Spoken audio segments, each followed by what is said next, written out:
Hi, very good morning, children. Let us come to the seventh topic regarding 10th class biology, coordination in life processes. So, as we know that the processes which are occur in the living organisms to sustain our body, those kind of activities or the functions are called as life processes. It includes from the digestion to reproduction.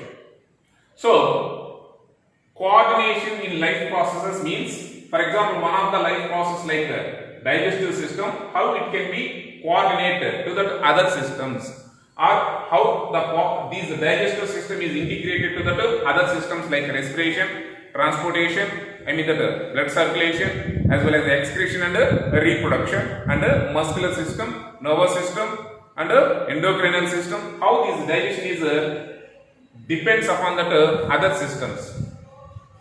So, in order to that, every process is dependent on other to keep the body in good condition. So, it's a very important point regarding to the integration. So, digestive system, it starts from feeling hunger to the utilization of food. So, apart from that, in the previous classes, Zoom app session and the previous video, we have discussed about that from feeling hunger to that up to activity number 7, action of saliva on wheat flour. So in this video, we are going to discuss about that activity number 8 regarding pH. pH means the testing of pH of our mouth at regular intervals, 1 hour. Testing of pH in our mouth at regular intervals during the time of 1 hour. That after taking the food, after 1 hour, we are going to test this pH in our mouth. So, what is mean by pH? The power of hydrogens. The power of hydrogens are called as pH. Actually, this is the scale of pH. Usually, you are very familiar with this pH scale in that chemical lab. So, in that previous classes, you already learned about that the pH scale, and based on this pH values, we are having the acids, bases, and neutrals. So, acid, bases, and salts. So, based on these pH values, we are having the 3 kinds of substances. Those are called as acids. The second one is called as the alkalines or bases. The third one is called as salts. See, let us come to the pH. Actually, the power of hydrogen pH scale was introduced by this Sorensen. Who is the person? Sorensen. Next, pH beyond 7 means above the 7. Above the 7 is called as an alkaline or called as basis. pH below 7, that 1 to 6 is called as acidic. 7 is the neutral. After 7 to 14 is called as an alkaline. Clear, children? For example, we are taking a tamarind rice, lemon rice. It is having more acidic. So that to balance, to neutralize this more acidic content, based on these pH values, our mouth can change the pH ranges at regular intervals of 1 hour. So based on this, we are having the phase-wise questions. Especially in that biology, we are having more number of questions in a phase-wise content. So apart from this conceptual understanding, it's a very important concept is conceptual understanding. That means phase-wise questions also plays a vital role in that biology. For better understanding, for better knowledge, we are going to answer these phase-wise questions or paragraph-wise questions. See, the first question is, what is the usual range of pH of your mouth? Either acidic or base. See, answer is actually the mouth is acidic, but the interesting thing is the saliva is slightly alkaline. So why the mouth is acidic? Because it can kill the germs. For example, while we are wake up in early morning, from our mouth we are having the bad smell. Means the number of bacteria is present in our tongue surface and mouth. So to kill these bacteria, we are having the acidic nature in our mouth, as well as the alkaline nature or basis nature in the saliva. Is clear, children? So the first question is, what is the usual range of pH of your mouth? Either it is acidic or base. The usual range is nearly acidic nature, but the saliva is in alkaline nature. Next question, Did you observe any change in pH after eating? Certainly there is a change in after eating. Why? Because what may have caused to change? Yes, because it is alkaline to acidic. The saliva is alkaline. So due to this alkaline nature, salivary amylase acts on the carbohydrates and gradually it can change to render to the acidic medium because it goes to the stomach. Stomach is having the HCl. HCl is a strong acid. So alkaline to acidic medium. Again it goes to the alkaline medium. So the food can changes from alkaline to acidic, from acidic to alkaline medium. Finally it goes to the some neutral condition. Next question. In what kind of pH do you think salivary amylase acts well? Either it is a acidic nature or alkaline nature. Next, does the type of food have any role to play on the pH of our mouth? Yes, based on the type of food. Yes, we are having a strong acids. Next question. See, what are the different systems that contribute? What are the different systems that contribute to the proper functioning of digestion in our mouth? So, apart from this digestive system, we need some support of muscular system as well as endocrinal system, means hormones system. Next, nervous system. Next, blood circulatory system. So, these are all the systems which can contribute to the completion of this digestion process. Last question. After the digestion process in the mouth, where does the food move? So, after completion of digestion in the mouth, the food slowly leads to through esophagus to stomach. So, these are the questions which are relevant based on this pH. So, one more time I would like to explain. pH is nothing but the power of hydrogens. Actually, the pH scale was discovered by this Sorensen. So, based on the pH values, the materials are three kinds. Based on these materials are the items, are the substances, are the elements, compounds. We are having three types of states. One is acidic medium, the second one is alkaline or base medium, the third one is neutral conditions. So acids, bases and salts already you learned in the previous classes itself. So one more time we are going to recall here. So pH beyond 7 is alkaline or bases, pH below 7 is acidic medium, pH 7 is a neutral medium. So based on the pH concept in our textbook, we are having the paragraph questions or page wise questions. It is a very important in the biology to better understanding the concept. Apart from the conceptual understanding, like academic standard wise questions in the textbook lesson that side. So page wise questions are very important. So the first one is acidic is the answer. The second one is alkaline to acidic and neutral. So saliva is an alkaline medium. Of course, mouth is an acidic medium. So when the food comes to the stomach due to the HCl, it is in an acidic medium. Next, gradually it comes to the neutral medium. Next, the third question is alkaline. Next, fourth question answer is yes. We are having a strong. Next, acid food materials. For example, lemon and tamarind, etc. These food materials are having a stronger acids. Next, see here, muscular system, nervous system, and the blood circulatory system and nervous system is endocrinal system. These are the systems which are integrated to this human digestive system for a further process. Next one is yes. After the digestive process in the mouth, where does the food move?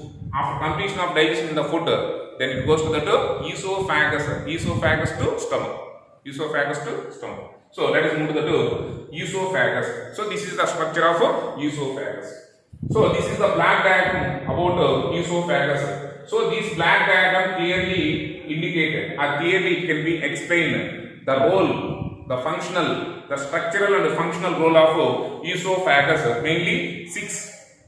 So the first one is the esophagus walls secretes the mucus, a slimy substance. So the esophagus role is the walls of esophagus secretes the mucus, a slimy substance. Next one is it is having a long tube, upper end connects to the pharynx. So it starts from pharynx to stomach. It is a long tube. So long tube, upper end connects to pharynx. Next, lower end connects to the stomach.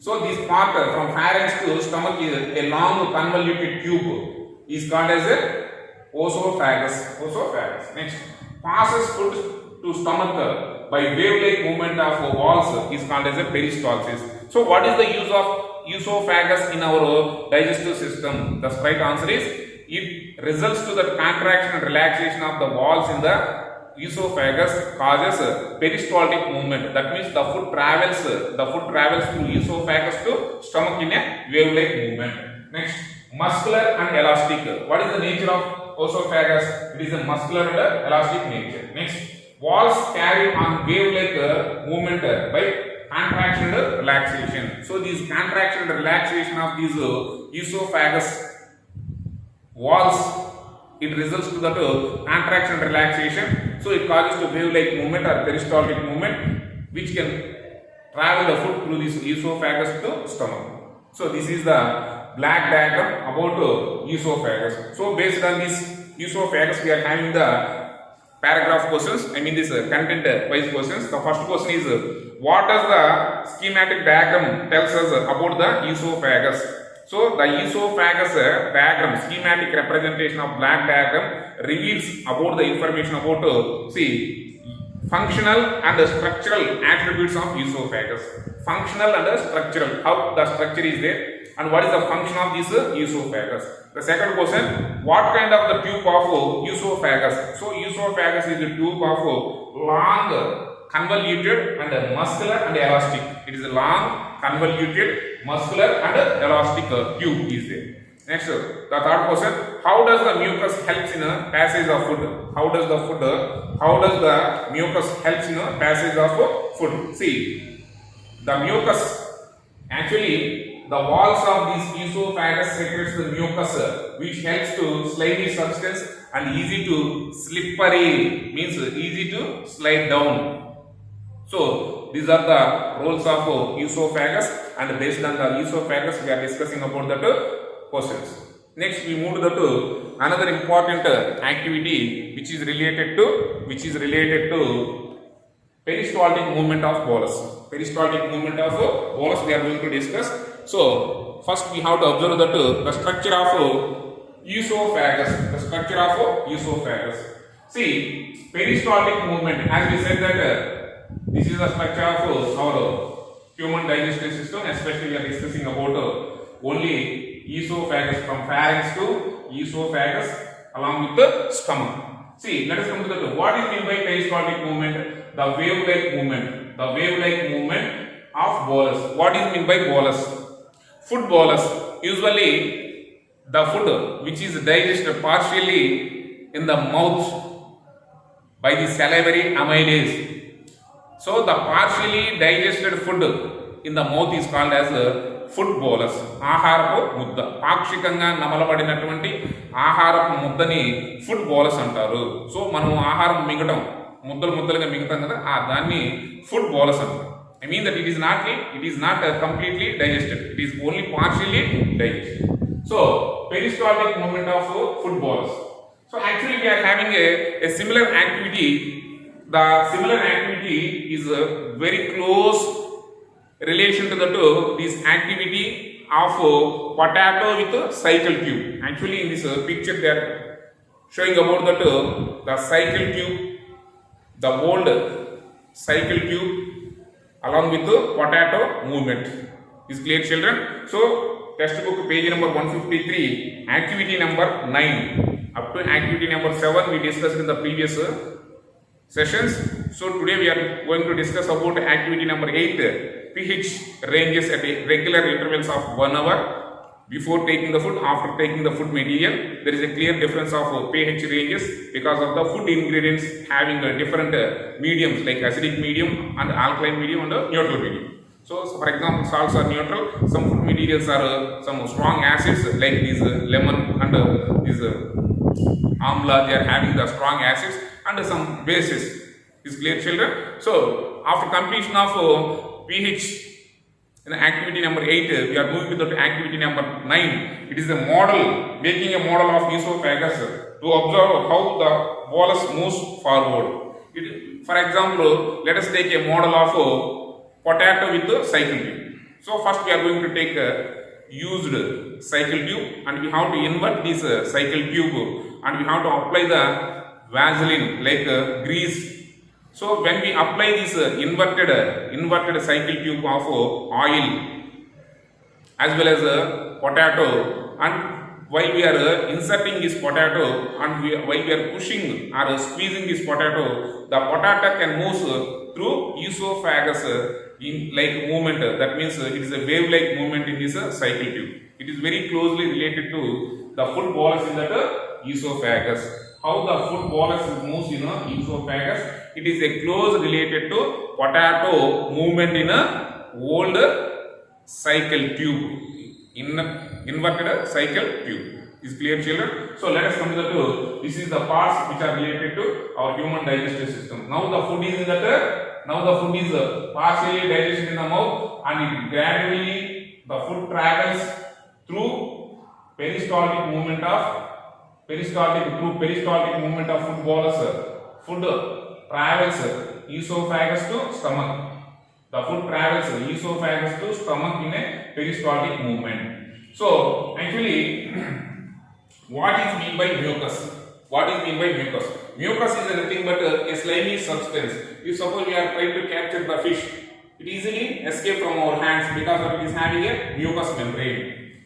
Like that, our total buccal cavity, nasal cavity, they are having a mucous membrane for slimy substance. So the walls of food pipe secretes a slippery substance. It can lubricate and it can protect the esophageal walls from the damage. So this is called as a mucous membrane. Next, see, this is called as a epiglottis upper. So this is called as a epiglottis upper part and lower part. So epiglottis up. Next, esophageal sphincter.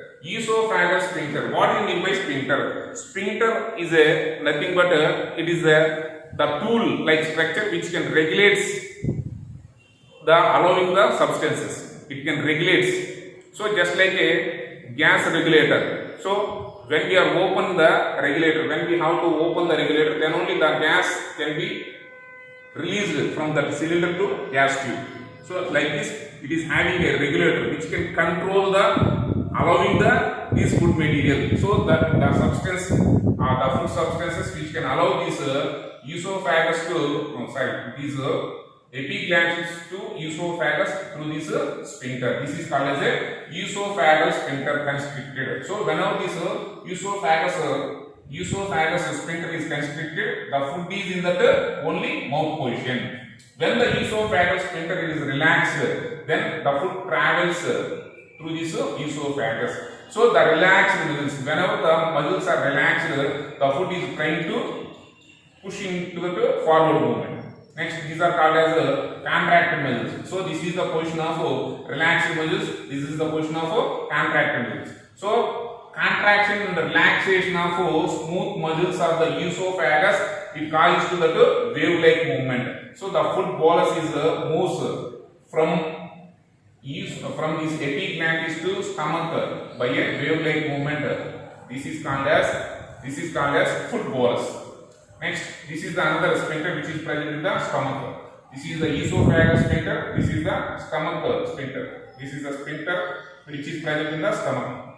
Clear, children? Actually, it happens by the mechanism. See, the walls of the esophagus is made up of two kinds of smooth muscles. Actually, it is performed by these two kinds of smooth muscles. One is called as a inner side of the esophagus. Inner side of the esophagus is having the circulatory muscles. Inner side of the esophagus is having the circular muscles. See, for example, this is esophagus. I mean that the inner side of esophagus is having the circular muscles. Outer side of the esophagus is having the longitudinal muscles. Both are having the smooth muscles only. So the walls of esophagus is having mainly two kinds of smooth muscles. Those are called as inner side of esophagus is having the circular muscles. The outer side of the esophagus having the longitudinal muscles. Then coming to the topic next. So the inner side of circular muscles contraction. Circular muscles are contracted. So it causes to so whenever the inner side of the circular muscles are contracted, it causes to narrowness. It causes to narrowness just behind the footballs. Just behind the footballs. So the inner side of circular muscles are contracted. So it causes to narrowness. It causes to narrowness just behind the footballs. Next, outer side of longitudinal muscles. When the longitudinal muscles are contracted, the foot is widened. So this is the contraction. So this is the contracted muscles. The contracted muscles of circulatory muscles. Circulatory muscles of inner side. Contracted muscles are circulatory muscles. Circulatory muscles. So these are called as relaxed muscles. So relaxed muscles are nothing but longitudinal muscles. So it's very important. So we are having the two kinds of muscles. One is the inner circular muscles contraction, it causes to narrowness. Next, relaxation of the longitudinal muscles of the outer muscles, it is causes to widening the tube. So when the tube is widened, the foot bolus is moves forward. When the contracted muscles like circular muscles are constricted, it causes to narrowness. So by this contraction and relaxation of these smooth muscles like the circular muscles and the longitudinal muscles in the esophagus, it causes to wave-like projection. Wave-like projection. Slowly the food reaches to the stomach. So before entry of the stomach, again we are having the sphincter. So the sphincter can allow only the limited portion of food into the stomach. Why? Because stomach is a bag-like structure. Rather than bag, it is having a long storage. It is the space of storage the food for some time. So in this lesson, we have to learn about each and every point from mouth to anus in a detailed account by supporting these lab activities. I hope everybody is understand about this coordination in life processes. So up to now we completed 9 lab activities from mouth to anus. First one is feeling hunger, outcome of sensation of hunger. Next one is taste and smell are closely related. Next one is vinegar, how the mouth is a munching mission in a vinegar and a piece of chalk lab activity. Next one is action of saliva on wheat flour. Next, esophagus model. Next, pH, role of pH in a food in regular intervals. Next one is esophagus traveling of food through the esophagus in a wave-like movement, explanation part. Just similar to the cycle tube with the potato. Thank you children. Thank you for watching this video.